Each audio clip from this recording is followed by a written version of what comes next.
The characteristics of genuine heroism is in its persistency. All men have wandering impulses, fits, as well as starts of generosities. But when you have resolved to become great, abide by yourself and do not weakly try to reconcile yourself with the world. The heroic cannot be common, nor the common the heroic. And in a clime where one rarely finds true patriots but self-lovers and egoistic individuals who hardly think of the society or the general well-being of the vulnerable first, it becomes extremely excruciating, remembering the one who was lost. My name is Obong Akpan Isemin, and I am the son of the late Obong Akpan Isemin. I'm the second son of Obong Akpan Isemin. My dad was a politician and a political leader in Akwa Ibom State. But to me, he was a father. To me, he was a leader. To me, he was a patriarch. To us in this family, he was our uncle. He was our face. He was our support. He was many things to many people. Yeah, I think to us, it was much more than a dad. For me personally, he was a mentor. I think I already said that. He was a mentor. A lot of people don't know, because when he was out and about, a lot of people saw his serious side. I think it's only when he got close that you knew that my dad was playful. My dad was a joker, an absolute joker. There's this story that goes around a lot about how he stopped a convoy to go down our way. It never happened. But it was a nice anecdote. It was a nice anecdote that he used to share, just to get closer to the people. Like, if it's siren, if it's somebody stop motor, it didn't happen. It's not something that we never do, but it made for a great anecdote. That's the sort of person he was. And he had a song for me just to make me eat. That's sort of how he was to me. A great person. Got fond memories. On October of 1939, a man whose impact left a permanent mark that would be impossible to remove in the minds of Akwa Ibom people was born. His name is Obong Akpan Isemin, born in 1939 in Ibibio in a Tinang local government area in Akwa Ibom State of Ibibio background. He was the first civilian governor of Akwa Ibom State, a man who practiced inclusive government, believing that government was big enough, like the Noah's Ark, to accommodate everybody. He brought style and grandeur to governance and was also remembered for encouraging Akwa Ibom people to think big and do away with the small boy syndrome. This week's edition of People in History takes a look at the life and times of this legendary hero, a great Akwa Ibom son, Chief Akpan Isemin, who died on the 23rd of June 2009, and his dear wife, Imo Isemin, the first civilian First Lady the state ever had, who died on Thursday, September the 21st, 2007.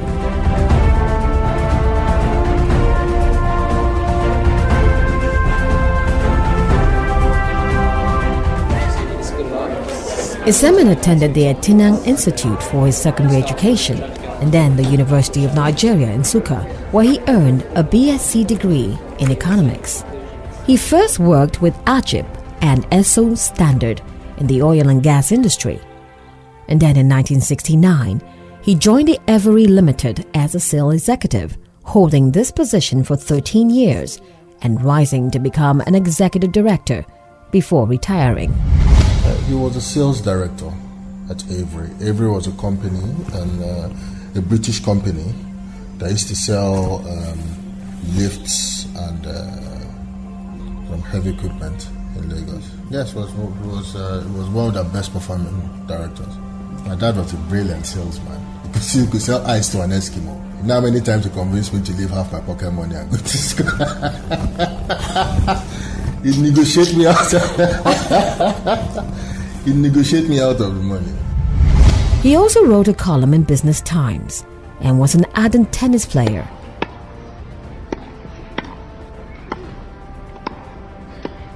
Isemin was a brilliant salesman who loved literature and could speak and write in Latin. And another thing, he loved literature, yes. I think his first love was English literature. Yes. Before he decided to study economics, because it was a more viable course. But his first love at the Statesman Institute was loved English and literature. Like he used to quote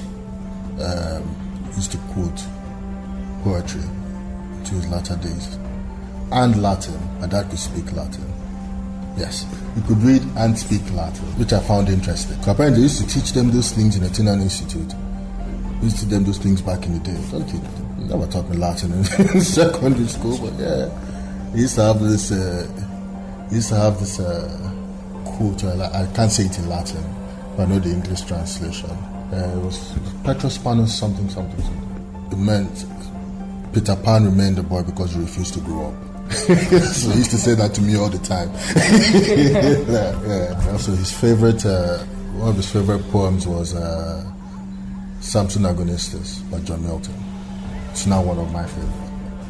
And I got it from him, yes. Running on the National Republican Convention, the NRC platform, Isemin was elected governor for Akwa Ibom State on the 14th of December 1991, serving from 2nd of January 1992 to the 18th of November 1993, and losing office after the military coup that brought General Sani Abacha to power. Sequel to the resignation of the former head of the interim national government and Commander-in-Chief of the Armed Forces, Chief Ernest Shoneka, and my subsequent appointment as head of state and Commander-in-Chief, I have had extensive consultations within the Armed Forces hierarchy and other well-meaning Nigerians in a bid to find solutions to the various political, economic, and social problems which have engulfed our beloved country and which have made life most difficult to the ordinary citizens of this nation. He was known for his Ubom Noah, the Noah Act philosophy, within which all people will be given opportunity, regardless of ethnic origin. And he demonstrated this through his appointment of people with diverse origins. Yes, I was quite young when my dad was governor. But growing up in Uyo, I met a number of other people that worked with my dad. And one of the key features that stands out to me was that it did not matter where you came from, it did not matter, and especially it did not matter whose side you were on during the campaigns. That was the main philosophy behind Ubom Noah. Because in his government, there were people that were opposition. So one of the things I learned was that there were a lot of people that were not on his side during the campaigns, that were in his government. Brought a lot of people in. He was more interested in fostering a good working environment, getting the best out of people, than Adamik Mbereke or Adak Ibrahim Tonton. No, that was the philosophy behind the Ubom Noah. That was the philosophy. Because it was for everybody. Akwa Ibom is for everybody. So it's more about let's come together. Okay, fine, we're done with the politicking, we're done with the campaigns. Let's come together and let's build Akwa Ibom. His son, Obong Isemin, who also spoke on his father's Ubom Noah's philosophy, said his father did not care where people came from, as he had always welcomed them, despite their political affiliations, as he was only interested in fostering a good working environment. Akpan Isemin was a strong-willed politician, fierce, and a force to be reckoned with in Akwa Ibom. Yeah, from what I gathered, he was strong-willed. He was fierce. You know, at the time, Isemin was a force to be reckoned with in Akwa Ibom. You know, but Isemin managed to persuade the federal government to increase the oil revenue allocation from 350,000 naira per month to 11.2 million naira, and at the start of the country's Fourth Republic in 1999, Isemin again sought election as the Akwa Ibom State Governor, running on the All People's Party APP platform, but lost to Obong Victor.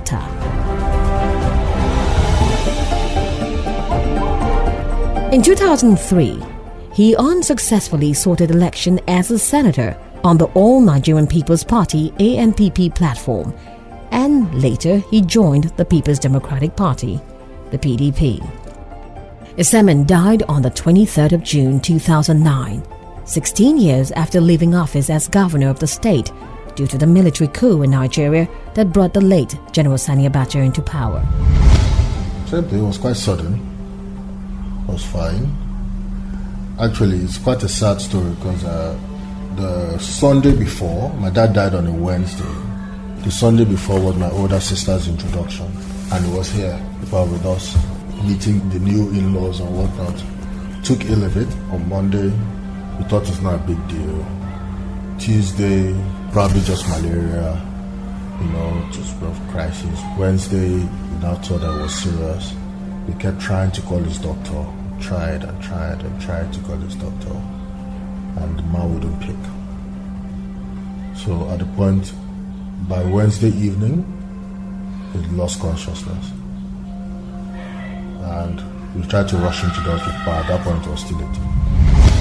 There was some controversy over his death, with his widow blaming it on the poor facility at the University of Uyo Teaching Hospital, where the lack of electricity prevented him from receiving dialysis, and the hospital claiming that he had refused to accept the recommended treatment.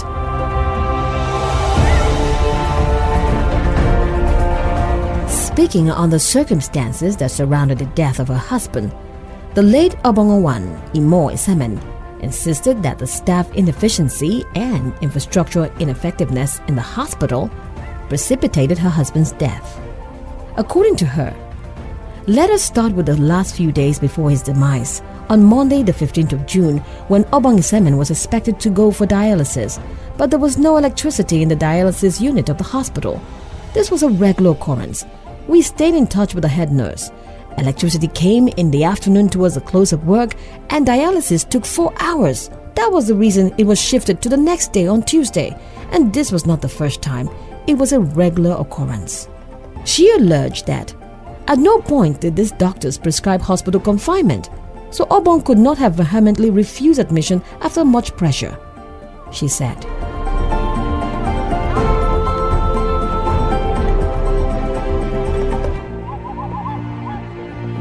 His wife, daughter and personal assistant were with Obong Isemin throughout that Tuesday in the dialysis unit. It is a common knowledge that when a patient vehemently refuses medical advice against much pressure from the doctor, there is usually a form where the patient or their kin must sign. Did the professor ask for that form before making his statement? She asked. The son, Ubom Isemin, who once recounted on his father's demise, said, "My father died at 69 of renal failure. He would have been 70 that year, but he died in June where his birthday was October." 69. He died of renal failure. He would have been 70 that year. So he died in June. His birthday was in October.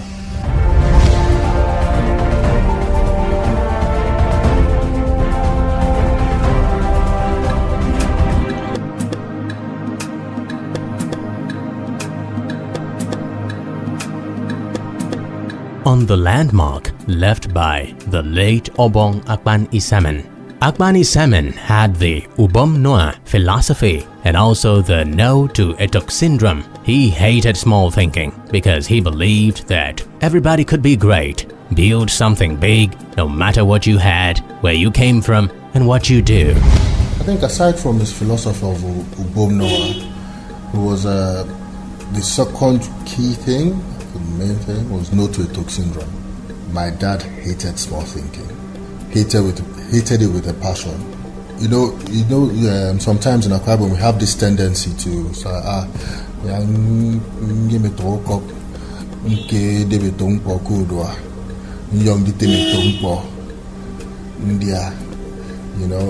and he hated that. Like, why does it have to be a talk?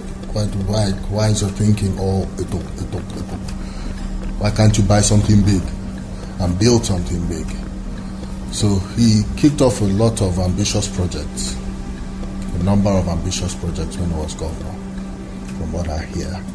And, I think that that philosophy is now imbibed in us today. Because if you look around the Akwa Ibom, I'm proud to say, I think Ayo is finer than a lot of cities in Nigeria. We've got people going down from Lagos like, oh man, I wish I could find a job in I'd never leave. And just because people have carried on with a philosophy that was started by someone many years ago, 25 years ago, my bad, and people started off going on with that philosophy and going out to build big things. Look at our stadium, for example. Like, some people are shocked that Godzilla Akwa Ibom International Stadium is in Uyo. Like, well, yes, it is in Uyo. Look at the specialist hospital. These are massive projects that no one can actually believe would be possible in this small town. Used to be small town, but no longer a small town, is it? Yeah. Isemin, who in his later life went from Obong to being called Chief Akpan Isemin, had always believed in God, but was never really used to going to church because he allegedly believed that there was so much politics in church. He was allegedly evidence that one can worship God without going to church. No, I know he held a number of titles. But as time went by, I think he lost interest. A lot of them were just titles he got as governor, and then in the latter part of his life, he formed a deeper relationship with Jesus, and as a result, he went from Obong to being chief. Yes, he started answering Chief Akpan Isemin. I know, interesting. So I think one of the problems he had with church, he always believed in God. I don't know anybody who prayed more than my father. Yes, I don't know anybody. Right from my dad told me that before he contested for election, he fasted 40 days. Fasted 40 days before country, without food. I've never fasted 40 days. Fasted 40 days without food before he kicked off his campaign. So I don't know anyone who can quote more psalms than my dad. Like, he always used to pray for us. Like, each time before we left for secondary school, he'd pray for us and anoint us. But he just never really liked church, because I think there was so much politics in church, and it discouraged a lot of us, to be fair. It discouraged a lot of people, and then by the grace of God, I think with the Pentecostal movement getting into Nigeria, and we're getting more enlightened and we're learning the word for ourselves, we're now coming back into church properly. But my dad was evidence that you can worship God and love God without necessarily going to church. However, Isemin later joined the Redeemed Christian Church of God, where he remained till his death. No, he was a redeemer at the time of his death. Yes. Finally, I remember Pastor Adeanju. He was the pastor of Victoria's Army Parish. It's off Ipa Road. Here in New York, it's off Ipa Road. I think it's the junction. It's the road opposite CCC Junction.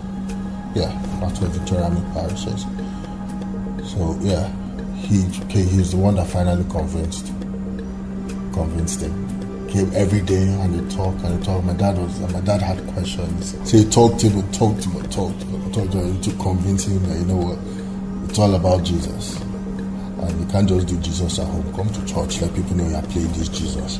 You can your spirituality, your Christianity cannot be in your closet. The world needs to know where you stand. So yeah.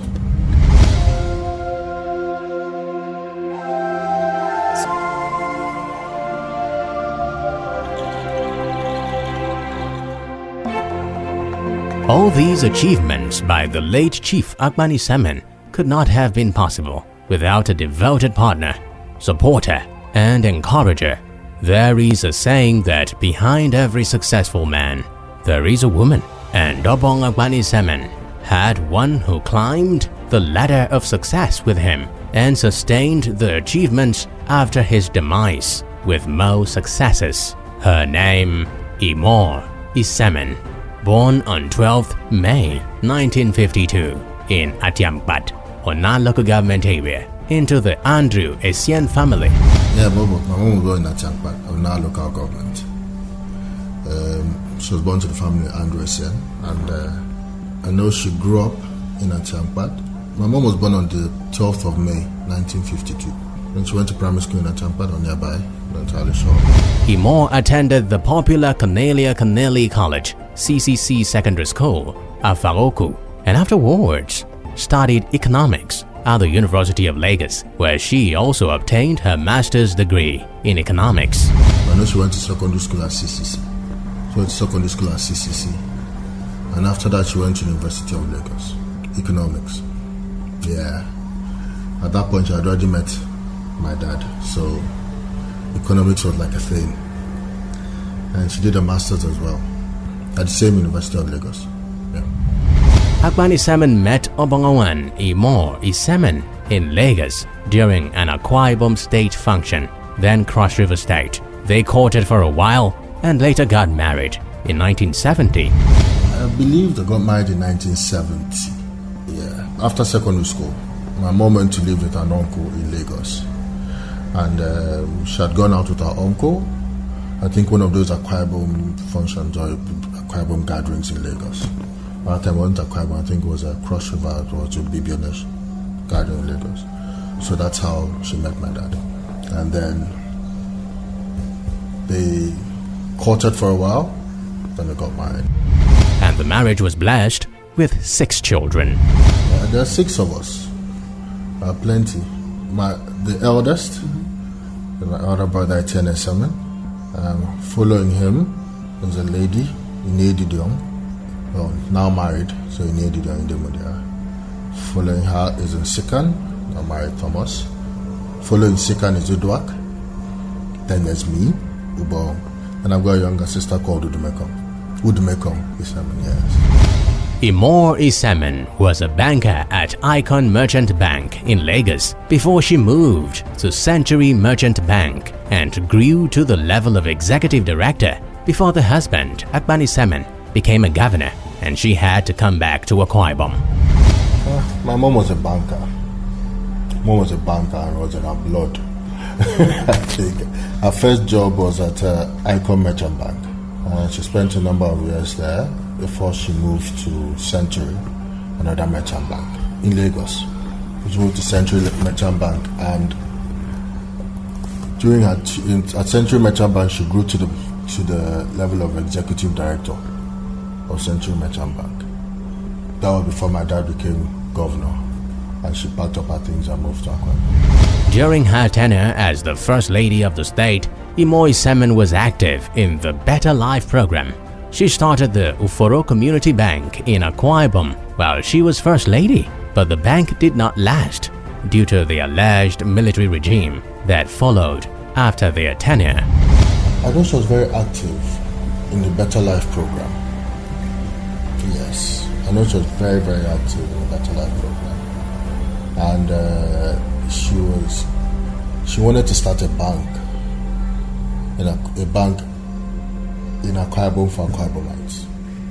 One of our arguments up until our death was that the reason why one of the barriers to large projects, one of the barriers to large projects, large achievements in Akwa Ibom was financing, and that is because we do not have a bank. So we find a situation where, say, a private entity wants to build a refinery, for example, and for an outside bank, you just look at it, pop and play. Are you qualified or are you not qualified? But if you had a bank in Akwa Ibom, it would be easier for an indigent to approach an Akwa Ibom bank like, look, I want to do something in Akwa Ibom for Akwa Ibomites. And then we'll be able to set the rules for ourselves. So yes, when she was around, they started Uforo Community Bank back then, while she was First Lady. No, it didn't last. Following them was a military regime. Imo became quite active in politics after the death of her husband. She was in PDP for a long time and later joined the APC in 2014. In her latter years, yes. After my dad passed, she became quite active in politics. She was in the PDP. She was in the PDP for a long time. And then 2014, she joined the APC. She was, yes, until the time of my dad. She was in the Uyo Senatorial District Elders Forum of the APC. After politics, Imo had an offer to go back to the banking sector, but she declined and decided to stay back to build an industry for the enhancement of the living conditions of the rural women in the state. In 2011, Imo started a food processing factory at Ifai Korokban, where yam was processed into yam flour and plantain into plain flour, just to create employment and give a sense of belonging to the rural women. She had an offer to go back into banking with Oceanic Bank, but at that time she had, I think, living in Lagos, she was shielded from a lot of things. She spent most of her adult life in Lagos, so she was exposed to bank money and a comfortable home with her husband. But then when she, as wife of governor, she learned about the plight of the Akwa Ibom woman, of the rural woman, and that became a real passion for her. So even when she was offered a job to go back into banking, she didn't take it. She decided to stay here and build an industry. And sometimes we used to disagree about this, but a lot of time business was not for her. Every business she wanted to do was about the community. It was about the rural woman. I'll give you an example. In 2011, she started a food processing factory at Ifai Korokban, just down the road and on the way to the airport. So the food processing factory processes yam, converts yam to yam flour, cassava flour into fufu, plantain to plantain flour. And she insisted on having the rural women come and peel the cassava, and that she paid her. I was of the opinion that a cassava peeling machine would do a more efficient job. But the argument was the purpose of the factory was to help the community and not to make money. So she insisted that instead of buying a cassava peeling machine, which would be more efficient and would cost less, that she would pay for the women to peel the cassava so they'd have jobs. Yeah, that was my point. Imo was a member of several cooperatives. She was a founding member of FIWA, patron of National Association of Women Entrepreneur, Akwa Ibom Women Cooperatives, Nigerian Entrepreneurial Women, president of Oforo Small Business Owners Association, an association she used in training and helping people to start their own businesses with support from Mobile, NNPC, NDDC, and European Union, amongst others. Yeah, she was very passionate about the rural women. She was very, very passionate. The number of cooperatives, I think one of the things she did was she helped the women organize. Because before she came onto the scene, like everyone was fighting on their own.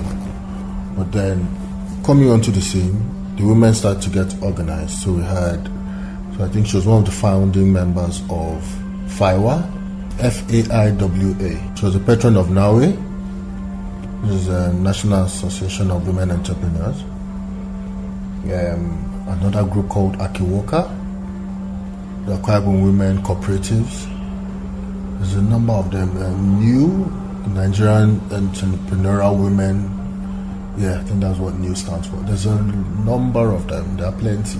And then she was also the president of Oforo Small Business Owners Association. And with that was like her baby. And what she used to do with that, she used to train and help people start businesses. So from making clothes, so they used to train people on sewing, and they used to train people on tie and dye, garment making. They used to train people on beads, whatnot. Of course, with some sponsorship from larger organizations. I know she got sponsorship from the European Union. She got sponsorship from NDDC. She got sponsorship from Mobile. She got sponsorship from NNPC through NAPIMS. All of this was to help train young women, young men, to get skills.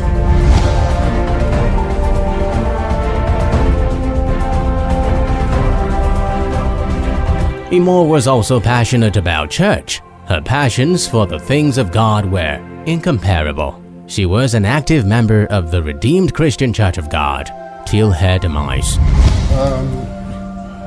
The only thing, besides rural women and developing people, my mom was passionate about church. My mom loved church. I think by the grace of God, I think God used that to help most of us in this house. And most of us were led to Christ through her. Mom loved church. You know, like even as a 60-something-year-old woman, she'd wake up before me. She used to be in church by 7 o'clock on Sunday morning. I couldn't make it to church at 7 o'clock on Sunday morning. Every Sunday without fail. 7 o'clock on Sunday morning, 5 o'clock on Tuesday, 5 o'clock on Thursday, Sunday school review on Saturday at 4. That is aside from when they have let go fishing, which is on Sunday evening. Then there's missions. She used to go on mission to the mission fields. You know, we redeemed. She told me about climbing mountains, strange places. You know, incredible. Her passion for the things of God was uncomparable. Something else. On Sunday, September 17, 2017, Imo went for her brother's Thanksgiving in Calabar, the Cross River State capital, and upon return, she had spoken to her son, where she explained that she was a little ill, but will be fine. On Tuesday, September 19, her condition got worse as she started developing difficulty in breathing. Imo was rushed to a hospital where she was referred to another hospital to meet a specialist in cardiology. She later was referred to the University of Uyo Teaching Hospital, where she died on Thursday, September 21, at the age of 65. My mom turned 65 in May of this year 2017. Yes. And she was fine. So on Sunday the 17th of September, she went for her brother's Thanksgiving in Calabar. And she was fine.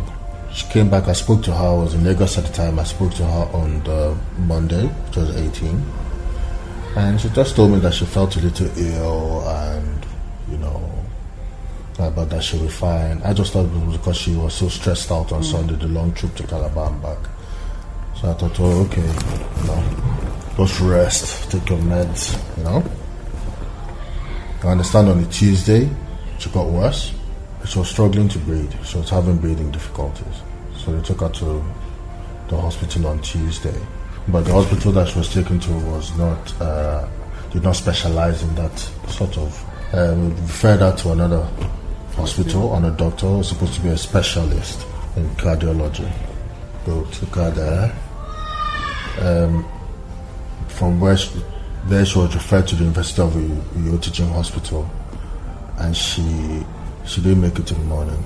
By, I think, she passed on like 1 o'clock in the morning Thursday. Imo, until her death, was a member of the Uyo Senatorial District Elders Forum of the All Progressives Congress APC. The legacy of heroes is the memory of a great name and the inheritance of a great example. And as such, this week's edition of People in History celebrates this Akwa Ibom son and daughter who both made the state and nation proud by their various achievements and contributions to the growth of our dear Akwa Ibom state.